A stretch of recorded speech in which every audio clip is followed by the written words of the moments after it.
Hola amigos, muy buenas noches, muy buenas tardes, muy buenos días. Espero que estén bien.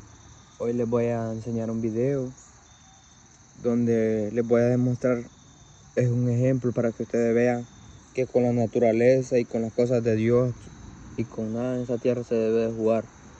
Porque mírenme, cuando la naturaleza nos dice cuando la naturaleza nos quiera sorprender, nos va a sorprender bien. Miren este pedazo de metal.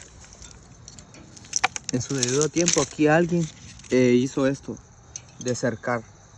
Miren cómo está este palo, este metal de hierro metido acá dentro del árbol, ¿ven?